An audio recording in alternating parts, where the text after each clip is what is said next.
All right, everyone, welcome back to the BakeSmart Bench. This week, we're going to talk about our collective trip to Chicago. BakeSmart went to the Windy City, which is my former stomping grounds, Shelly's current stomping grounds, and just south of Ari's stomping grounds. We were invited as a part of the RBA Roadshow to Chicago. We had a great time, frankly. It was a 2-day event. Ari and Mike broke off and kind of did some stuff, which we'll talk about here. Shelly and I broke off and visited a lot of local bakeries. Got a lot of perspective, a ton of stuff to unpack, just based on the differences in concepts that we saw, the difference in just general operations and applications of types of operations that we encourage or came across when we were out visiting stores. And yeah, I'm excited to kind of dive into it. All right, let's start with the part that I missed and was kind of bummed to miss, which was the Rationale Bakery Day, which RBA invited all of their members to Rationale, which is a oven. Is it Rationale? It's an oven manufacturer just outside of Chicago. They got to sit in the factory for that day, and then they had a couple of speakers talking on different topics. And we all know that I'm an HR nerd, so I know they were talking about some HR things. But what was your take on that event, and what were the highlights from that day? Yeah, it was a lot of fun. It was my first kind of event. It was a lot different than I thought it would be, but it was great. It was really informative. We went as one of the, I think, featured vendors or whatever they Okay. call it. Yeah. It was great. Hobart was there. Berdor, North America was there. What's Berdor? Pastry, laminated Oh, cool. pastries, ready to eat. They do a lot of high-end stuff. Oh, cool. Okay. So it was a combination of getting to know a lot of our customers who were there, different bakeries that honestly I had never heard of, which was really cool. So it was kind of equal parts social, snack time, which was fantastic. Rationale treated us to lunch, breakfast, all sorts of Nice. All the samples. snacks. For an Um, oven company, you'd think they're going to feed you. well, Yeah, absolutely. hopefully. No. Their team was very impressive. They had a couple demo chefs and assistants demoing some of their, I don't know, technology, I guess you could say. Their Yeah. equipment is incredible. So Okay. it was really cool to see just some equipment demos on top of just basic industry info sessions and discussions, which was really nice. Chef Hedeker from Kendall was there Okay. and a Cool. couple others. It was nice to see her again. So yeah, it was a great time. It was really informative. It was a cool experience. So definitely What was something I would want to do again.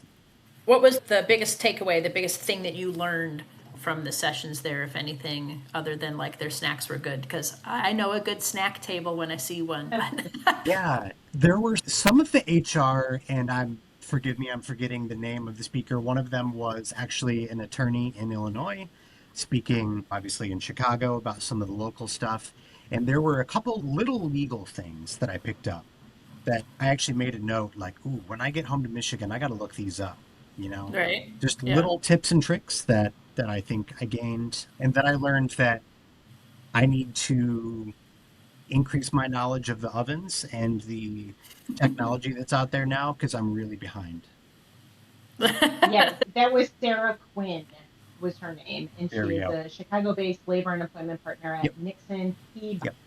That was fantastic because there was some stuff that I really, it was a good kind of refresher, and it was a good intro to some Yeah. stuff that I had been through before, but there were certain points that I never considered. So Yeah, yeah. yeah, HR people are an animal of their own because there are so many little nuanced compliance things that you don't even consider that are right. a requirement, and that is a whole other episode that Yeah, I would love to get into we That's a good should. one. We Yeah, should. yeah. because I love a good HR an HR topic. Mhm. But And I that's will, cool. Yeah. yeah. And many bakeries, mine included, for many years, were operating fully way under compliance. I think Not many.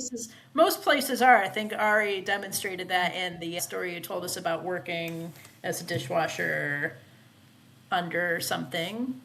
Now, don't know what May we're talking about. may or may not have happened. Yeah, yeah, May or, that's fine. may or may not be true Yeah, story. So, well, exactly. that's awesome. Yeah, when I talked to a lot of the RBA folks afterwards, after that, they talked a lot about the technology that's coming out with ovens and things like that. It's If you're really cool. fortunate enough to look into getting a new oven, that's cool. We always had the older ovens. So it was just like, oh, let's just hope it lights. And you're You just gotta in there. slam them closed and yeah. Exactly. Yep. Exactly. So very cool. So while you were doing that with Mike, Shelley and I were carting around the suburbs, and we worked our way up from Yeah. the Illinois-Wisconsin border all the way down into Chicago to meet up with you for our Chicago Bakery Social, which we'll get to. And we stopped off at some cool places. Shelley routed it out pretty cleverly, might I add. We made a quick pit stop in Franklin Park, Illinois to visit a bakery called Araceli's. Drove right past my grandpa's house, so we stopped and took a picture, Okay. panoramic drive, sent it to my mom. That was cool. And we were fortunate enough to pop into Araceli's right there in Franklin Park and actually meet. Oh, that's, Yep. is that, yeah. So Shelley, was it 5 locations she had? So Yep, she runs a 5-location Latino bakery in the Franklin Park, like Cicero kind of area. And she's a second generation owner of the establishment. Her parents started it. And yeah, she runs a killer business. They don't do any freezing, which was really none. wild to learn. Yes. And they produce at one location, the main location that we stopped in at actually. Mhm. And they just ship product to all the other locations every day fresh. Yep. So it was really unique to see their operation from that perspective, for sure. Because I really enjoy anytime I go into a Hispanic bakery is just like being able to walk in with a tray and some That's tongs so cool. and Yeah. just pile your tray Yeah. high with the things that you find in the cases. Like I Yeah. really appreciated that. Just because also there's no price tag.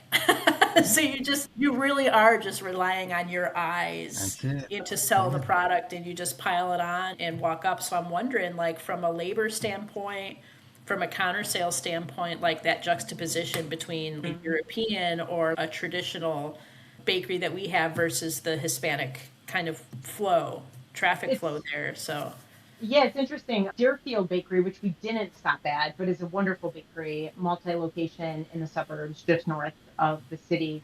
They actually, in their Buffalo Grove location, adopted that same model, which is really interesting. Not a Hispanic bakery, way more Americanized, so to say, but they have the same, it's really wild. They have just like floating islands that are just piled high with donuts and Nice. Danish and Yeah. everything. Same kind of get the tong, fill your tray up with sneeze bars that cover it.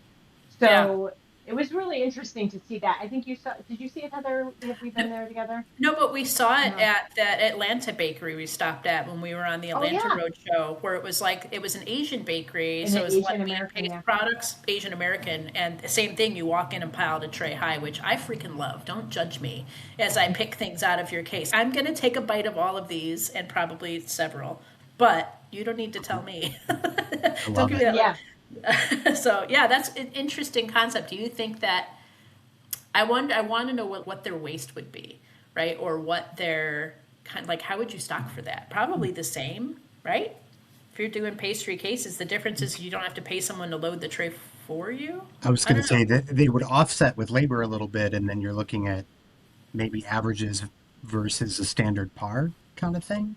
Yeah. I don't know. Or I guess I would question, would the speed of service slow down because I'm plopping a tray down and then you got to dig through the tray and push the buttons and then take the tray and pack the tray? Or I think at that bakery in Atlanta, even, Shell, they handed us a Yeah. box. They didn't even pack it. They're like, here, Yeah. go Yeah. sit over there and pack it. I was like, Yeah. this is cool. I think Now, we actually commented on that. I've seen some Mhm. places do it all by weight, and then some do it by the piece. What did you guys see in Chicago? By the piece. It was Araceli's was by definitely, the yeah. piece. So Okay. yeah, the weight was interesting. At one of the bakeries that we'll get to in a minute, they actually sold, it was a bread bakery primarily, but they sold, so they made a large sandwich on a loaf, and then you could order just a slice of it, and they just weighed it, and Love that's it. how you paid for it. There wasn't Yeah. it. That was That's awesome. pretty cool. I was like, That's yeah, pretty it was cool. fun. It was fun. So But yeah, Araceli's, yeah, mhm. is it Araceli's? Araceli's. Yeah, but what was nice about Araceli's is that it was definitely like you could tell that it was a hub in the community, right? They had tables outside. They did a good lunch, like a super traditional lunch, which was nice to see people coming in and picking that up. And then they had the sweets, and they also did cakes. And so it wasn't a traditional Hispanic bakery. It wasn't a panderia that had a good blend of the Americanized, but they kept with that tradition of fill your own tray, fill your own plate. Shelly and I, we had a donut there, which was pretty straightforward and amazing. A strawberry cake slice. That strawberry cake slice was a a red. red velvet tree flake cakes, Yeah, which was really delicious. It was great. And it that's was a good really, really coffee cool. program. They had a whole espresso program. You could go in and order iced Yeah. lattes, things like that, which was great. All right. Yeah, so it was a really cool setup, and it was right there in Main Street, which she had said that they were just recovering from Franklin Park days, which was like the big close the Main Street down, do a parade, have Street a carnival, fair kind of thing. street fair, Yeah. Chicago Street Yeah. Fair, the norm. So she was recovering from that, but just a great spot, just a great person. It's a family-driven business. It was really cool to get to talk to her, and then on the way out, which was interesting, just not even a half a block north. On the same block was another Hispanic bakery that we stopped into because we parked the car by it. And I was like, well, we can't park in front of a bakery and not go in. That's just not who we are as a people. So, and we were curious because it was just open. I was like, why? Nice. Okay. Why would you open a bakery on the same block as this giant in the industry in the area, right? Because they had 5 or 6 locations. And we went in, and it was definitely more of a straight up traditional Hispanic bakery, South American in particular. But they had this thing that was like the best thing I've ever had. And there was a language barrier, and I tried my best to get through it. But the gal there, who turned out to be the owner, just ended up handing us this giant donut hole. I was like, what is that? You know? She handed us this giant donut hole that we took and broke in half, and it was cheese bread. So it ended up being like, was it a Colombian cheese bread, or I think it was... It was a Colombian pastry that was presented and stored under a hot lamp. And so it was like sharing a case with empanadas, essentially. Yeah. And we were like, oh, what is that? And so we couldn't figure it out. We were both kind of, everybody was lost. Nobody spoke the right language for each other. And then she handed it to us and pulled it apart. And when you say cheese bread, my American mind thinks like a pulley cheese bread, but it was not. It was not. Just like, it was dry, but not like, it was but not moist, dry. But yeah. There was no pull. Yeah, there was good. no pull. Okay. It was so freaking good. It was like eating a freshly popped cheese puff. You have my attention. It was absolutely amazing. Okay. It was so good. But then in the car, we started talking about, like, we understand now why this concept works on the same block as someone like this, is because it was a different concept and it was hitting different markets and they had different things. Right? Yeah. So if one was too untraditional, that the other one was very traditional to your culture. But it was cool, man. It was super cool. Yeah, so. And I think in Chicago too, everybody says Chicago is like a really diverse city, but it's also very segregated. There's pockets. So there are neighborhoods that very much the Polish live in, and the Germans live in, and the Mexicans live in, and the Colombians live in. It's very separate, but I do think that Franklin Park too mixes up, and I think that was definitely a subset of the Hispanic culture. It was a Colombian bakery. Oh, very cool. Essentially. Yeah. It was super apparent that there was definitely no competition between the two. Not like there wasn't a competitive nature at all. Like, I think that they're both going to be fine. So I wish them all the best. I wish I would have taken a picture of their name. But that cheese bread is something that I'm still thinking about. It was good. It was super good. It was good. But yeah, so we had a great time there. And then we found a completely different concept at Forest Park, which honestly was surprising. You know, so... Yeah, Forest Park was great. So our approach was to head west. We started pretty west and then, head east into the city so we could land downtown to do our Chicago Bakery Social. So the next stop along the way was Forest Park. And I will say that I felt like the universe, we had like divine blessing over our day, because I can tell you how many times I've walked into a bakery, and as a bakery owner, how many times I have been called to the front counter. Hey, somebody's here and they want to see you. They're asking for the owner. And I can tell you the exact amount of times I've ever gone out to greet that person is zero. So, zero times. And now working on this side of the fence, I have also walked into many bakeries that I think BakeSmart would be a great solution for, trying to get the owner's attention, and have also very often not been greeted by the owner. Not surprising. Yeah. Well, you train your staff to say they're not here. Dave's not here, man. Exactly. But I will say that at all of the bakeries that we visited on this trip to Chicago, we had a chance to shake hands and meet the ownership at every single bakery that we went into. And that is kind of unheard of. Also, So, just to put another spin on it, not to cut you off, it was all yeah. ladies. It was all lovely lady bakery owners as well, Nice. which was kind of cool. So anyway, Yeah. carry on. Yeah. Many of them were. Yeah, most of them were, more than half. So yeah, we walk into Forest Park Bakery, and it's great. It's on the main street of Forest Park. It is got a wonderful walking community right around it.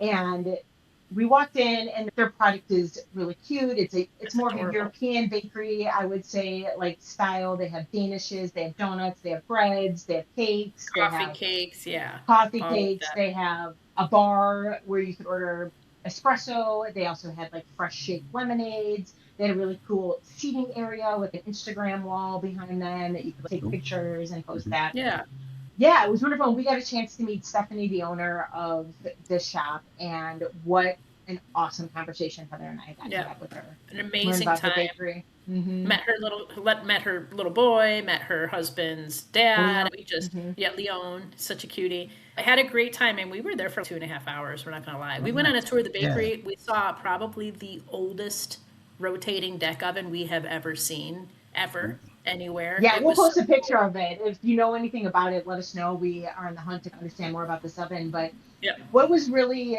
impactful about meeting Stephanie to me is that she's a young operator. So she married into the bakery family. Her husband is a generational bakery guy, and their family owns, I think she said, 7 different bakeries, all under different branding, all under different concepts, all within the Chicagoland area. okay. And he and her husband and Stephanie decided that they wanted to start their own under the same. They also worked for the family business, but they also wanted to bring in a new concept. And they ended up getting Forest Park Bakery for a really good price. And they actually rebranded it. I think it's a brand new brand and everything that they brought Yeah, to it. And they also simultaneously bought another generational bakery in Carroll Stream, which is about 40 minutes from them. So these two are young, passionate So they're bakery working. operator. They're working. And Yeah. with she, with a young dude, family too. with I a mean, young she's got family, a two five-year-old and a littles. one-year-old. Yeah, two Yep. littles. So And it's exactly the kind of family I grew up in. I think that's why it got me so excited.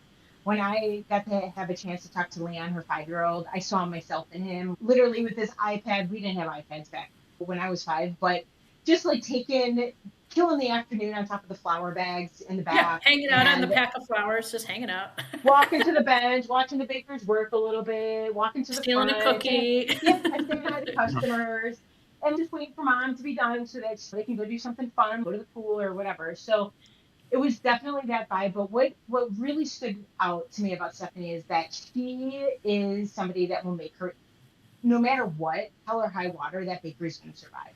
Yeah, She's learning her community. She understands the importance of being connected to the Chamber of Commerce. She understands the importance of making sure she has something memorable during community events. They do this really cool event that the she calls coffin race.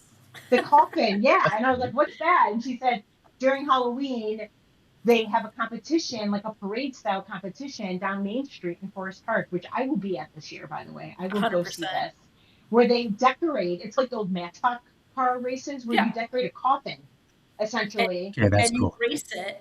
and you race it and That's parade it cool. down Main Yeah. Street, and That's they do awesome. trick or treating to the Hmm. the communities or whatever. So she was like, look, I know that it's important for those events. So she gets these little coffin boxes and she fills them with cookies, and that's like her memorable thing to sell that day. During that event. And yeah, and I just think that not only that, but talking about understanding Mother's Day at her other new location and not knowing how busy it was going to be. It was the first year of new ownership, and they Yeah. were Mhm. like, is it going to be a big day or not? And she was running the shop alone, and they ran out of donuts within an hour and a half of opening. And she was like, I She didn't can't. panic. She didn't panic. What she did, she called her husband and said, I need to bake off more, whatever it was. I don't think it was donuts. It was like It's like Danish or coffee something. cups or whatever. Yeah. Yeah. And he's like, you got to pull them from the fridge, get them in the proofer, and get them in the oven. And literally, she did it so she could stay open. And I was like, you literally That's the got hustle. caught. Yeah.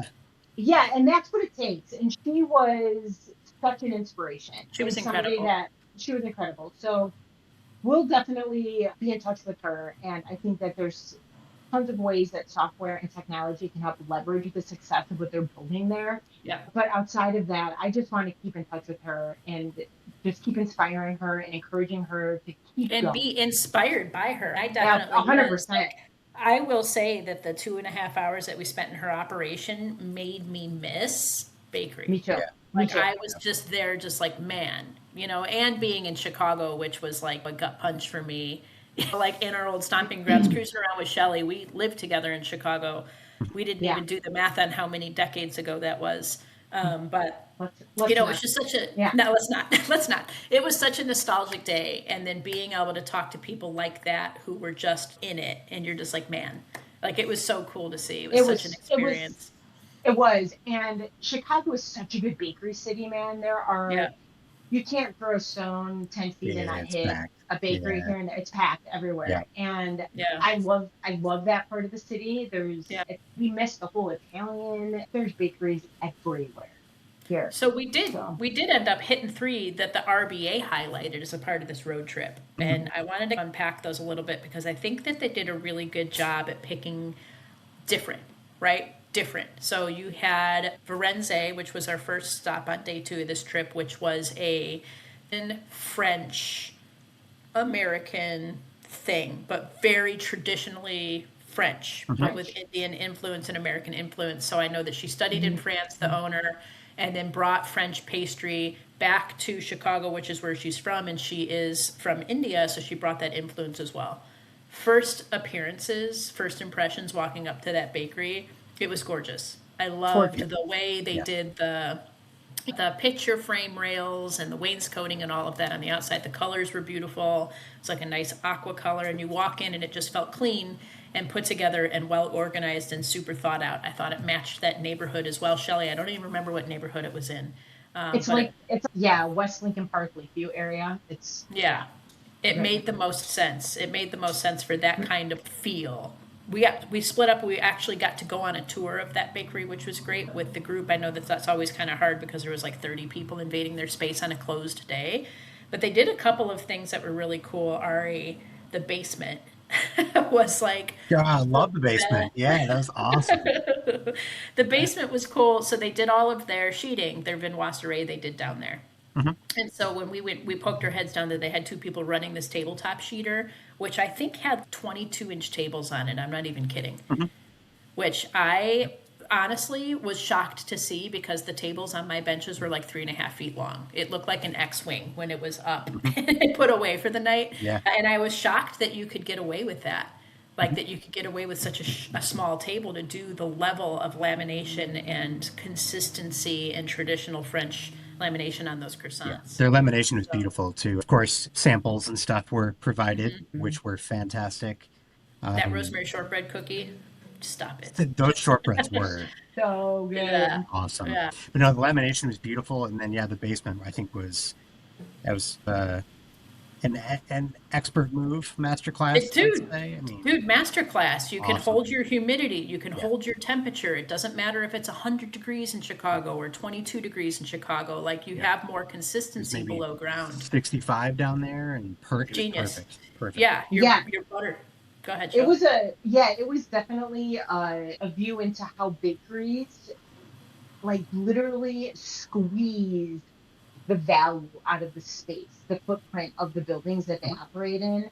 I've seen like Bennison's Bakery, another one that we missed in Chicago. Now, we can't talk about Chicago bakeries without mentioning them.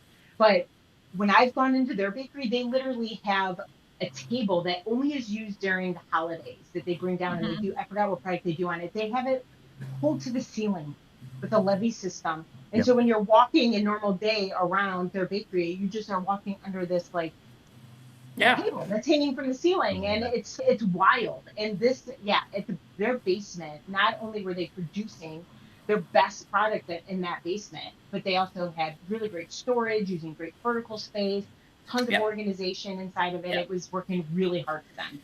It was really great.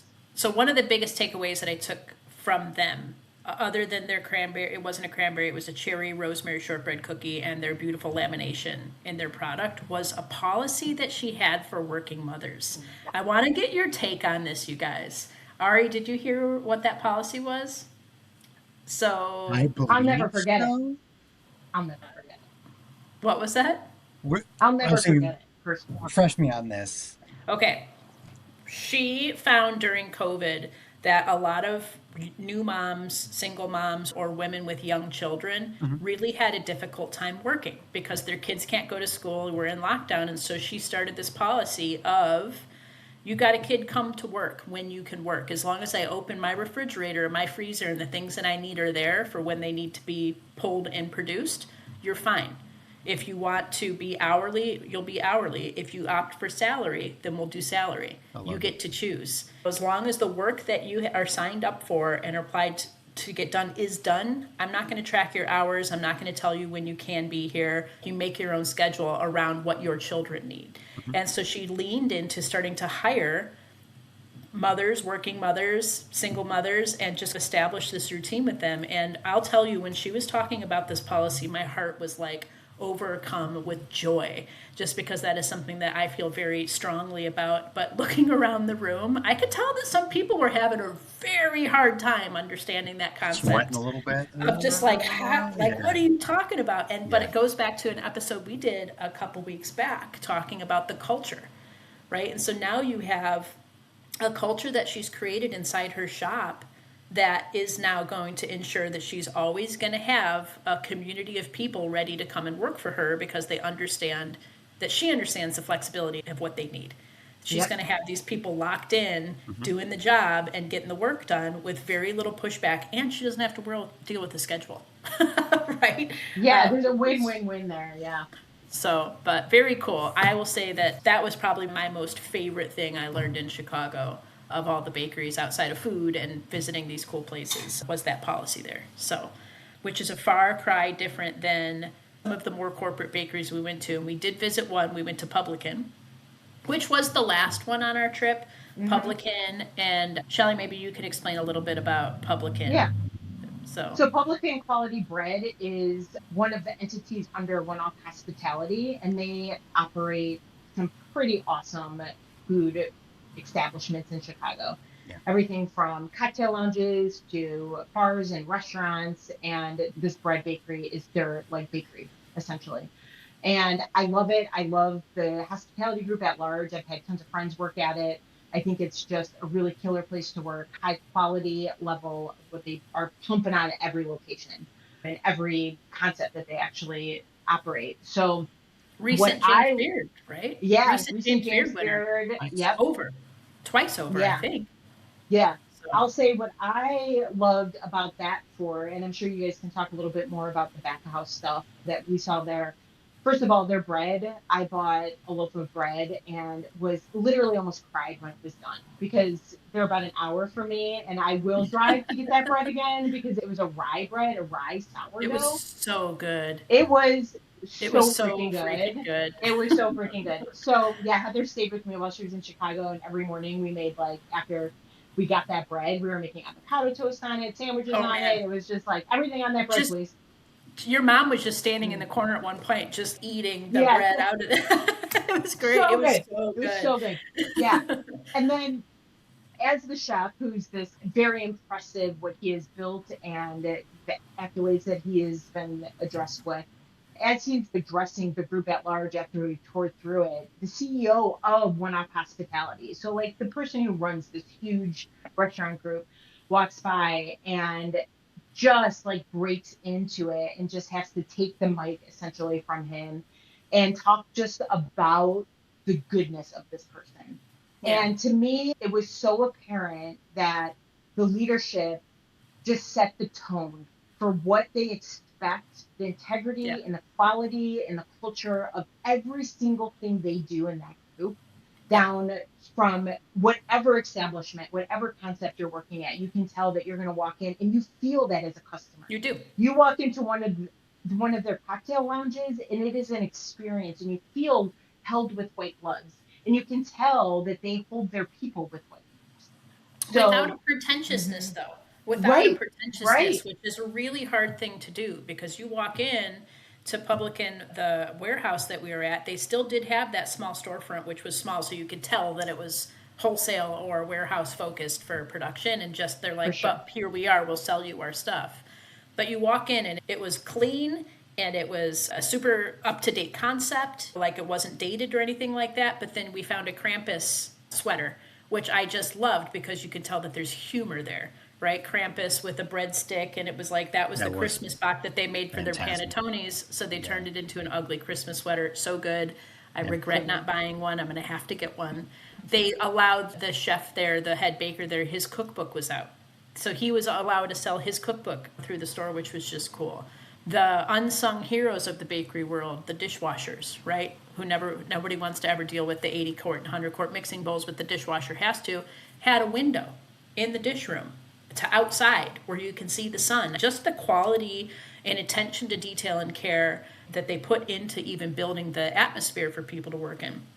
Integrated speaker systems so that the music was whole production facility. The vitamin D lights, which was a warm tone light instead of the halogen overhead oppressive lighting, was something. The floors in the bakery were super comfortable. They weren't padded, but they weren't concrete. They had a covering of it, and having built out several locations of my own and priced that out, that's not cheap.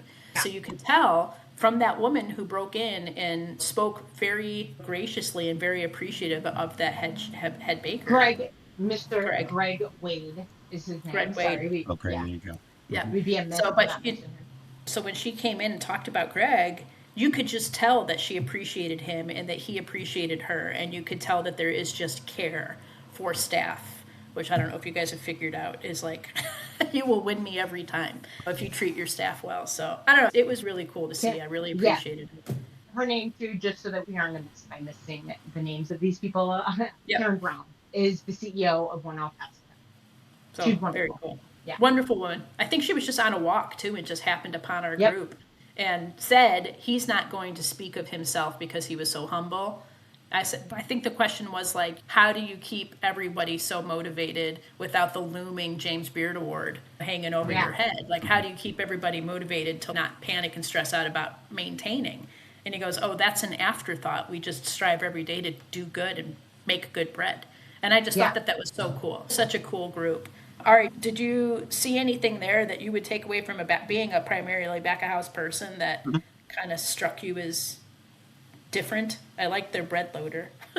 No, it was kind of cool in that Publican had a very traditional setup. Nothing was out of the ordinary, which shows me that they're doing things traditionally and they're doing them with care, which is great. What did strike me though was the lack of, nobody was yelling. It was like the lack of noise. Everybody was like very quiet and just super calmly going about their day. So you could tell that it was a very organized bakery and that everybody knew their job, and everybody seemed calm, content, just and not like on a be on your best behavior kind of way either. It was like this is how they function daily, and they're inviting us into their space, which was cool. Shelley, was that the bakery that weighed their sandwiches? It is, yeah. You had that sandwich, Ari. Was it good? I was kind of jealous really of that. good. They had a custom box for it too. Did they really? It was like a big, you could order a whole one. It was really cool. Yeah. That's awesome. Yeah, we had good lunch there. I think I had their roast beef, which was awesome. And I think they have Publican Quality meats too, so all their meats are made in-house as well. Yeah. So that's pretty cool. Yeah, they have a Vac, Blackbird, Baravac, Big Star, which is an awesome taco joint, Publican Quality meats, Dove's Lunchette. I haven't been there, but yeah, adding it to the list. They're wonderful. Awesome. We're gonna have to check it out. We stopped at. Go ahead. One more. pHlour was the other one, right? Yeah. We stopped at. That was our last stop. I want first impressions on that because I'm going to tell you what it reminded me of as soon as I walked in the front door. Totally different neighborhood. That was like not uptown. Where was Edgewater. that? Edgewater. Edgewater. Ari was obsessed with the pigeons. I saw that. God, I love the pigeons. Yeah. that place to me reminded me of like I don't know. I felt like I was going to walk into like a comic book store or something. Mm-hmm. And then the pro gluten sign, which I loved. I got a couple pictures of that on their wall opposing their front door when you walk in. But the ceiling in there was incredible. That building is beautiful. Really, really cool. Architecture in there was so amazing. Yeah, very cool spot. I felt like I was on a movie set. If you were going to design a bread bakery for a movie or like a show, Like that would be the bakery that everybody worked at, like the cool kids worked at that bakery. Super, super cool. That was owned by another family bakery that started. Melissa, yeah. Melissa is her first name. Their last name is really intense. Wonkamalasauli. Yeah, I'm butchering it, but I know that they are. They're an island folk. I just don't remember what chain, but super cool folks. A dad and a daughter. I think the whole family worked there. Her brothers worked there. Her mom worked there. The first question we asked about was, how did you get away with the ceilings with the health department? And they just said they're cleanable and wipeable. And then they also had the coolest floors. It looked like they laid out that Lego material on the floors. And I said, I really love your floors. And I actually got teased about that because it was the first thing I noticed. But talk about squeezing square footage out of a space. So I don't know how many racks they had in there. It had to be at least 100. And I said, how often are these racks filled? And they said twice a day. So twice a day. And they're mostly wholesale, I think, right, Shel? They have a really nice, I don't know, actually. I don't know the split between their business, but I think they do a pretty good retail business there. They have a nice seating area. You can go in there and grab lunch. You can belly up to a counter and work on your laptop in there. So they definitely serve the neighborhood for sure. I think that they just do a really good. I think of the three that we stopped at, they were definitely the most neighborhood coffee shop, pull up a seat and stay a while kind of environment. Verzenay was a little bit more high tea, meet your girlfriends, and then That's what it felt like, Publican was like, get your sandwich and go, but not in a hostile way. Just like, we're busy, you're busy, industrial take your things. Kind of, yeah, for sure. But yeah, I really liked that shop. That one was really cool. I remember talking to the front of house gal and just asking her about what is it like to work here, and she just gushed. She said that she really appreciated being welcomed into this community and then being tapped for other resources that she brought, meaning that they allowed her to do the signage as a front of house person. So she really got to create ownership and showing her other skill set outside of being a barista and being friendly to the neighbors. But and really, one of the really things cool. that I remember about them is they were in full production when we were there, which I thought was really, they were busy. And there's a group of 30 of us walking through their high volume, tight space, and it was a slower day for them, but there's still a lot going on. And so as my position when they were stopped and we were answering a bunch of questions as we were trying to bake was in front of the oven, and the guy was feeding in the breads and turning breads and shifting them, and I got to watch him do it. And it was really impressive, and you could tell that the people there care a lot about the art of baking. It's not just a job to them. It is something that they've cultivated that there. They care a lot about the quality of what they're putting out. Yeah. It was great. And the quality control and the portion control was intense. That's the butter machine place, Ari, where we saw that hydraulic. The dough, it was the press kind of. It was a hydraulic press in which she put butter in this thing and then pressed it perfectly into butter sheets for laminating. I was like, do you know how many nights I stood at a baker's bench with a French rolling pin and pounded my pHlour because it wasn't warm enough, and then had to roll it out and fold the butter sheets? That was the worst part. At the end of the night, we'd gather around and knock out butter sheets. If it had a press, game over. Those presses are awesome. Yeah, they're a lot of fun. Yeah. So you got to move fast with them, though. Yeah. But yeah, that place was cool. I really liked it a lot. They had some really good pastry. They had a really lovely hibiscus black tea as well, I think, at that spot. So just a bunch of cool stuff. In all, I think Chicago was a hit. I really enjoyed it. Yeah. Yeah, it's a huge, like I said, it's a huge bakery town. We literally scratched the surface of the. Shelley, you're cutting out. There you are. Gotcha. Okay. Sorry. Yeah. Recap on Chicago was that it is a killer bakery town, and there's much more to see in this sweet city. We could spend a month there and not run out of places to visit. Oh, totally. Yeah. You could go neighborhood by neighborhood each month and spend an entire year and still probably not hit all the bakeries. But we did get an opportunity to talk to some of the RBA members and some BakeSmart customers of ours at the Chicago Bakery Social, which was a hit. We did it at a pizza joint because Chicago. I don't think I would have come home if we weren't doing it at a pizza place. we had a great time. It was just a nice time to kind of get everybody else's take on what we saw that day and kind of unpack and just really touch base again with community. So I know, Shelley, you ended up talking to some folks over at Linda's for a while. Yeah, we had some BakeSmart customers that it's always good to see once in a while when they're outside of their shop. I know just like even inside of my family, I got the best of my mom and dad when we were on vacation because you just took the pressure of the shop off their shoulders. Mhm. And I will say that when we get a chance to just have good open conversation, and usually it's around bakery because they were bakery people. So usually if it starts somewhere else, like we talked a lot about pickleball because the owners of Linda's Bakery are big pickleball fanatics as they enter That's into awesome. retirement. And it is awesome. And we just got into pickleball, my husband and I. So it was a fun conversation, but I will say that it drifted pretty quickly into bakery conversation Yes, from they there. did. And it's just Yeah. like we're always trying to pull it back. Let's talk about something not bakery related. Mhm. Hard when you're with bakery people, but that's the whole concept around what we're trying to build here with the bakery social events as we visit bakeries in different markets across the country and hopefully around the world event someday soon. We are really interested in continuing to host events where we can invite local bakery operators together because there is something so valuable about sharing time with somebody outside of the walls of your own shop. It just gives you perspective. It gives you a chance to learn what other people are doing to meet the same challenges that you're meeting every day inside of your shop. Stay tuned. We'll probably be to a city near you sometime soon. And if you're invited to these bakery socials, make sure that you come because Yeah. the best way to be in community is to help build it. So, yeah. Yeah.